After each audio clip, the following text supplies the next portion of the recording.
you've got this surrounding culture that we live in that has low expectations.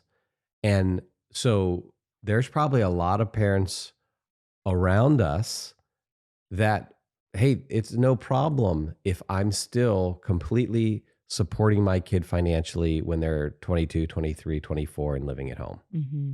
And and I'm not going to push them, quote unquote, out of the nest. Yeah. I'm not going to force them, to do things that are uncomfortable. And a lot of parents take that approach around us, and it just there's this general lowering of expectations because of that. Because Mhm. now this is just Everyone the else is norm. doing it. Yes. I mean, we have definitely, don't you think? I mean, this is something we have definitely encountered as we have tried to launch our kids, have them detach from us and go. And we are not the norm a lot of times Yeah. as far as making kids, young adults, start to pay all their bills and be responsible for themselves completely. Mm. And even if there is a time where they're in school or whatever, like you said, there's lots of scenarios now. And of course, a lot of the conversation today as well, everything is so more expensive now. It is harder for kids to launch out on their own. Fair enough. But what we have found is that it's not just like, oh, they're too young to buy a house. It's like parents are still paying cell phone bills, car insurance, Yeah. everything for a child who's not a child anymore, who's an adult and more than capable Yeah. of taking care of themselves. And I think we would say we have tried to raise the bar of expectations for our kids, and not in like an oppressive way, or not in a way that is so burdensome. But what has come back, some of the feedback we've gotten from the kids, is that they've actually appreciated it. And so, for instance, something like the work ethic. I mean, that's been a big thing in our home. Is you work hard, you develop a work ethic, you take care of yourself. You contribute to the family. You contribute to the family. Mm-hmm. All these kinds of things have been part of the culture of our family, and and our kids have mentioned even how, in contrast to their peers, they've seen the different expectations. Mm-hmm. But as they've gotten older, there's also been a thankfulness for it.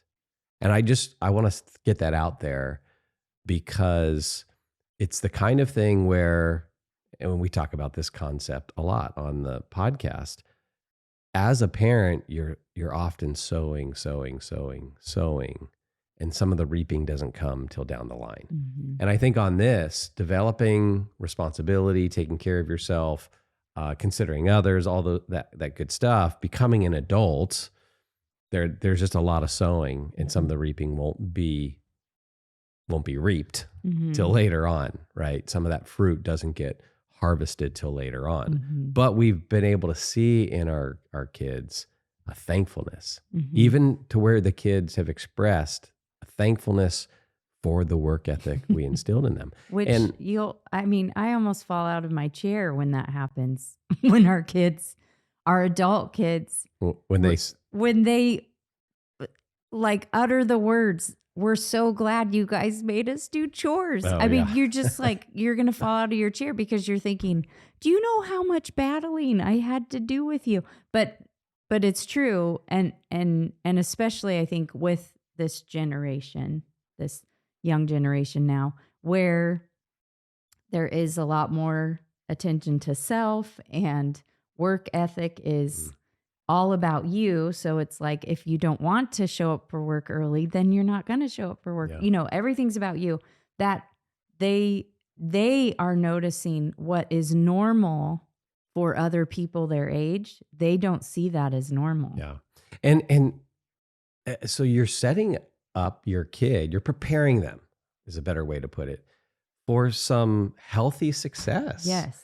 And you know, you can see your kid then have some success in their work life and have a healthy sense of pride in that, Mhm. like as they excel and as they do well. And of course, ultimately glorify God by doing excellent work. I was thinking about this past weekend. I didn't share this with you yet. Uh-oh. If I had $1 for every time you said, "Oh, I forgot to tell you this." And then I always joke, for a professional communicator, sometimes you don't communicate too well, Kunkel. Okay, what'd you Well, forget to I tell admit me? I probably deserve those comments, honey. Um, Let me humble myself before you right now. Okay, Uh, what'd you forget to tell me? well, our 13-year-old, Mhm. and I won't identify if it's a boy or a girl, and we'll just use they, them pronouns. They had a friend over and then asked if they could walk down the street, a few blocks to the local strip mall where there were some places to eat. They wanted to get some food. And so they and their friend went down there. You let them go?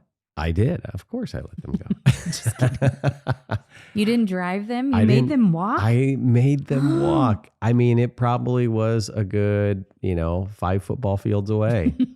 And but they went down, came back, and then I was like, "Oh, what'd you guys do?" And they went to a restaurant and got food, and then went to a place called Jamba Juice and got a smoothie, and and then our 13-year-old talked about how they paid for it all, and I was like, "Oh," I go, "Oh, how come you didn't ask me for any money?" And He said. he said, "Okay, yeah, you just exposed who it is." We're trying to keep our kids anonymous here. But anyway, he said that he's like, "Oh, well, I had money, and so I just paid for it." It didn't even occur to him to say like, "Hey, Dad, can I have money for it?" And it was kind of a proud moment. Like, oh, he's been working hard and he's earned some decent money. And it was like, I'm going to take care of not just me, but also my buddy. Mhm. And that was like one of those rare parent wins that we've had recently. But it was a proud moment.